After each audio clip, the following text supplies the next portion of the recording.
Spokesperson who we had a sit down with recently to help us give a broader perspective and understanding of the judiciary's position on mobile courts, its introduction and its intended purpose to extend justice to the most remote of areas, to deal with case management and also backlog as stated through the horse's mouth. Why that is critical is because today marks a significant moment in Uganda's justice system as the judiciary is convening its first ever mobile high court session, an initiative designed to bring justice closer to the people and address long-standing case backlogs. Now, the inaugural sitting will be hearing the case of Christopher Okello, who is facing trial over the shocking murders of the 4 infants in Gaba earlier this month. This session is being held within the community exactly where the crime occurred, with proceedings set up at the grounds, including public viewing screens and a fast-tracked 1-week trial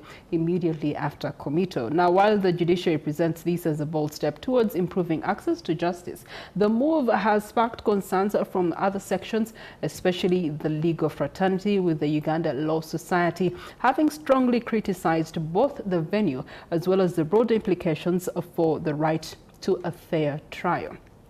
And a fair trial, as the bar leader we're going to be having this conversation is not just one-sided, it is 2 sides of the coin. So does this signal a progressive shift in judicial access or a dangerous compromise of constitutional guarantees? To help us unpack this, I'm being joined by Zanda Nchima, Masaka bar leader. Good morning to you. Good morning to you. How are you? I'm very good. How are you? I am fine. Let's first start with understanding what is a fair trial. Well, before going there, I send greetings from the president of ULS, Radical New Bar, President Isaac Semakade, together with the entire council membership. Thank you for hosting us and giving us this chance to address the nation. Going to what you asked as to what is referred to as a fair hearing. Fair hearing is something that has various components. You have to balance the interests of the accused and the victim. That is the complainant and the accused, because like you've said, we have 2 parties. And the symbol for fairness is that weighing thing that has to be balancing. So you have to balance both sides. And there are rights that are guaranteed by the Constitution that have to be provided to the parties in order for a fair hearing to be seen happening. Shortly, that is what I can say. Okay. All right. So this is a historical precedent for Uganda. Help us understand the thinking behind a mobile high court session. What gap is it intended to close, and why start with this particular case? Well, you heard it from the man himself when he was trying to address the spokesperson of judiciary. The intention was to handle the remote areas, bring court or justice close to the people. And when we refer to remoteness, if I use my English very well, remoteness is, they use the term far, hard to reach areas, or those far areas where they don't have the structures, they don't have the system, they don't have a provision of where a court can sit. I will give you an example of my people from Kalangala, far deep in the islands. You saw recently the judiciary launched a boat. So the judicial officer has to use that boat to go to over 40 islands. We have Buvuma Islands. We have those deep areas in Rakai, Minziro. That is where we expect all that. Those are the areas we refer to as remote areas. But what is shocking is that we are having Gaba as the pilot place where this mobile court is going is Gaba.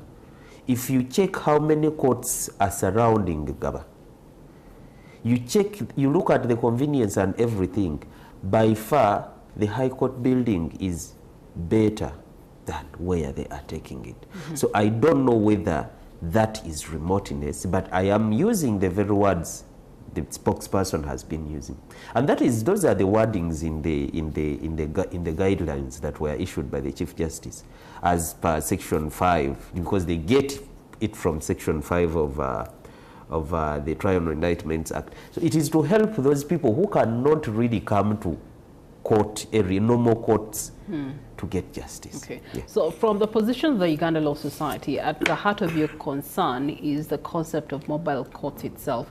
So is it the concept itself, or is it the manner in which this specific session is being implemented? Everything about it. The context itself, even the manner in which they are handling it. We believe as ULS and the membership believes that everything about this is wrong from the word go. Why? For starters, like we've been having it, governments always use laws, bad laws. They use bad laws to always make their things go through, you know, if you know what I mean. Yeah, so they will bring you a law, put it in place, however vague it is, it has to, that is what you are rather using. This mobile court thing, first of all, like we have already seen, it is meant to help remote areas. So we have already seen that Gaba does not qualify to be a remote area. So the speed at which everything is happening is very supersonic. This is a criminal matter, capital, that carries a maximum sentence of death. And we have this occurrence happen on the 2nd, then on the 13th, is it 11 days thereafter, we have a trial ready. Everything is okay. We would appreciate them for their fast tracking. Thank you very much and congratulations, because we have had very many murders that have not been answered up to now. But still, like we said initially, you have to balance. The Constitution provides for an accused person various rights. I wonder even what the Defense Council is doing right now. What do they have that is going to help them defend their client? You have seen the sloppiness in prosecution and investigations. This is a situation that happened, and allegations started coming out that maybe this man is not the suspect. He's not alone. Maybe there are other forces behind. Have they tracked? Have they done investigations enough? Why this hurriedness? You see, justice delayed rather, is justice denied. And we as ULS, the upholders of the rule of law, have always been coming out to say, please, we need speedy trials. And that is what that is one of the rights that the Constitution gives. But still, within that provision of a speedy trial, it also gives this person enough time to prepare for their defense. So we don't need to sit hurriedly like it is happening now. Because even justice hurried is justice denied. You have not done everything. I want them to come and convince the entire nation that they have really done enough. And it is very unfortunate that they are bringing it. It is like we are having it in a Colosseum. How those people, the Romans, used to do to have their courts. They have a ground like you see Nambole. The king comes and whoever is responsible for passing verdicts, and then they start a hearing. That is what we are almost having. But let's look at the precedents. What happened before we got this? We have seen the executive directly involved. And we are very suspicious. We know what has always happened wherever you see matters where the executive is having a front hand. We started with the minister. The minister, an agent, a representative of the government, who came out and said such a person deserves to be put on square, is it City Square, and be shot. And these are the wordings that are influencing this mobile court to sit in Gap. What do you expect? Then we have the principal judge come out and say, the president asked us to have this done, and we are trying. That was in our statement yesterday. So we are having the executive come in to influence the judiciary. And that still goes to the root of not having an independent judiciary. The executive is interfering with the judiciary. So everything about this, the court and the sitting, is wrong from the word go. And as the ULS that stands for the rule of law, we cannot keep seated seeing this happen, because that is how these things begin. Today it has begun like this. Tomorrow we don't know who the targeted group of people is. Before we go into tomorrow, ULS has also argued that when the executive chooses the dock and the judiciary builds it, the defendant is already in chains. Are we witnessing a potential violation of Article 28 on the right of a fair hearing? Yeah, like I've already said, everything about Article 28 has been violated. Because you see, they are using words like public interest. This is a public interest case. And then we are trying to give accountability. But all that is done in the interest of the victim or the complainants. Have we looked at the accused? Have we looked at this person who is claimed to be insane, mentally unstable? Have we even looked at ADR, because they always talk about ADR? Have we looked at how these families can reconcile maybe? I will take you to the Kamnyamunyu case. Have we looked into all that? How sure are we that the investigations that have happened within these 10 days are proper? So you don't expect this defendant or the accused person to get justice. Everything about Article 28 has been violated in this trial. This trial, you see, we have good laws that come to help in a certain situation, and then we have we ourselves who are supposed to enforce these laws, using them for other purposes. So that is what we are seeing here. Okay. All right, we're going to be taking a short breath, allow you to digest on that, and then we'll come back to give you an update regarding what's happening in Gaba, but also continue with Uganda Law Society's position on the... All right, we'll be continuously interfacing and referencing back and forth to the conversation that we had with James Jeremiah, spokesperson of the judiciary, to just have a better understanding of the mobile courts. Now, mobile courts, according to the Uganda Law Society, they are not against the mobile courts. And Mr. Nchima here, just to help enlighten our audience that it's not the mobile courts that you're against, but the design and implementation of this particular case against Christopher Okello.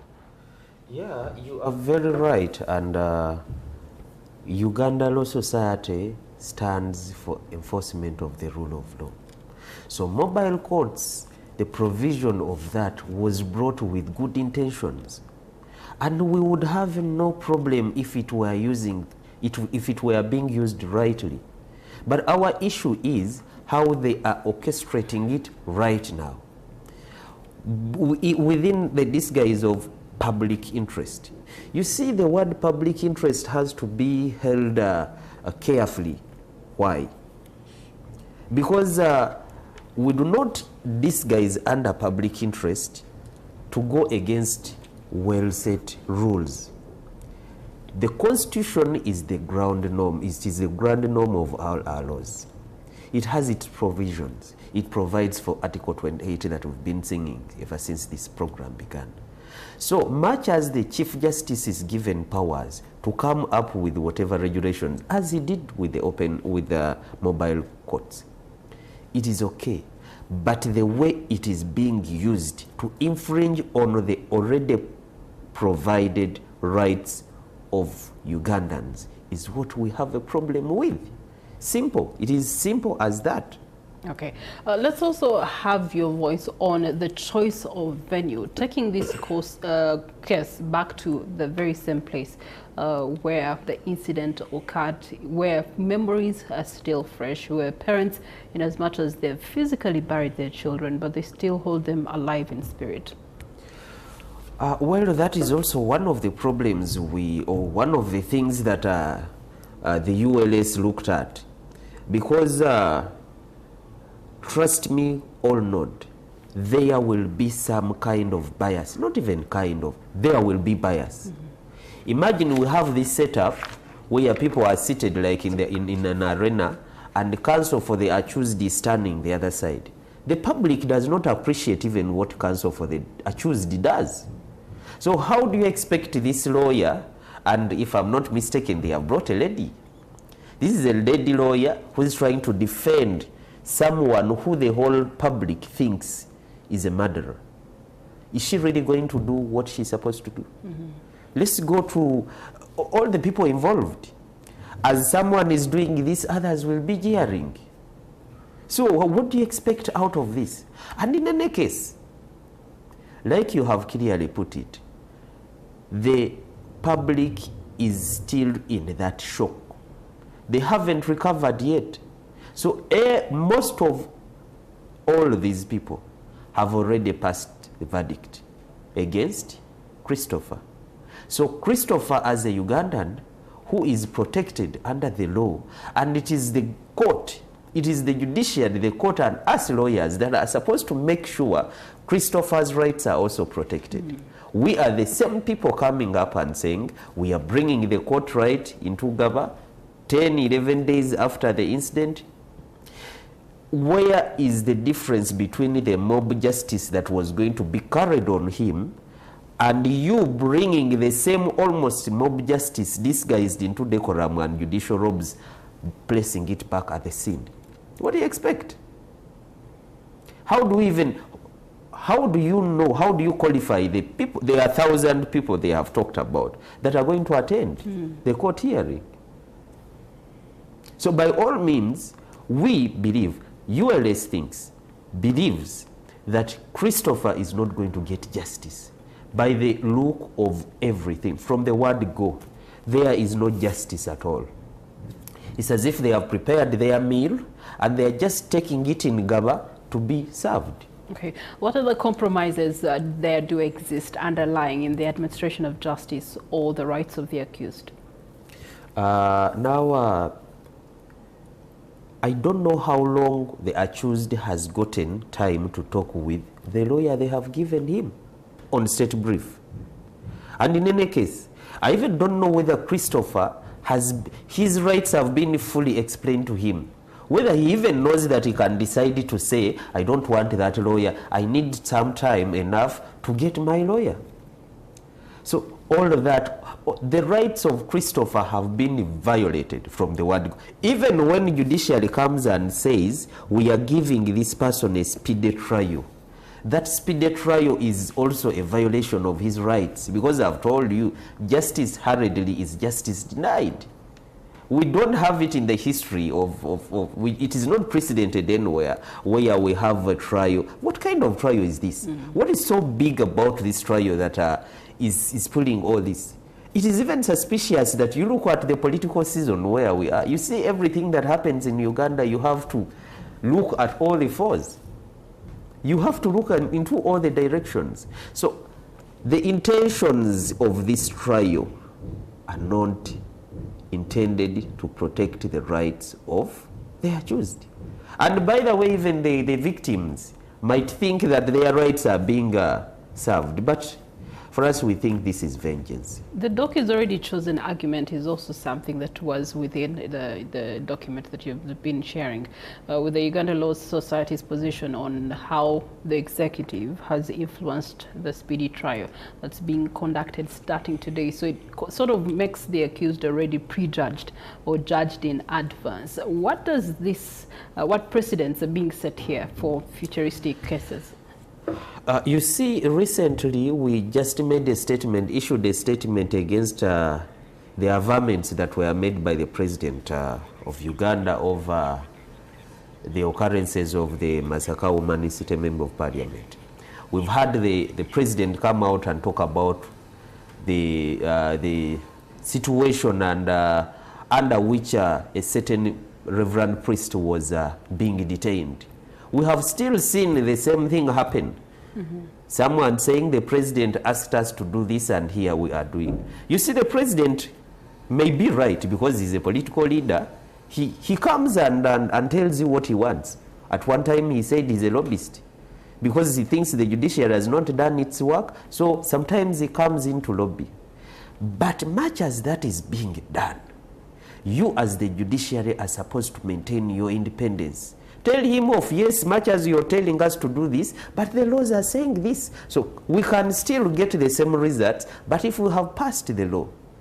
But you cannot guarantee all that happening within what we are seeing. The executive has always come directly to get into the judiciary. And we have always stated that the judiciary has failed to show that it is independent. Someone was saying our judiciary is not independent, it is independent. So I think that is what we are seeing. If the president can call and a minister of a certain ministry can talk about, and then all of a sudden the judiciary has caught the cold, it is very unfortunate. So what we are fighting for is bringing back the sanity, bringing back the independence of the judiciary. Let the executive do what they are supposed to do. Let the legislature do what they are supposed to do. And let the judiciary do what they are supposed to do. But if we have these influences, you have seen how far-fetched they have gone. We have political persecutions here instead of political trials. You have seen recently what happened to Nandutu.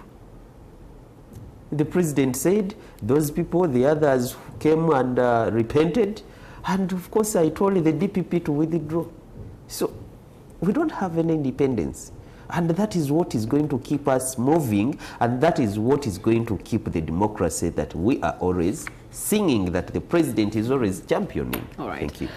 Today is only day one of the case against Christopher Okero that is happening in Gava community. Zanda Nchima has been able to bring us up to speed with the position of the Uganda Law Society and of course its 2 cents on the matter, and of course the implications of this precedence that has been set today and in Gava. We'll continue to be following up, and you can look out for the live updates across our social media platforms on the hashtag NTV News. But as we come to the bend of Morning at NTV, we also must bring you up to speed with another issue of national concern, and that is disease in cattle. We do have anthrax on the rise in Chitagwenda district. We do have our regional reporter, Jovita, who's going to be giving us an update in that regard, in regards to the fight against it spreading to other districts and of course affecting the animal industry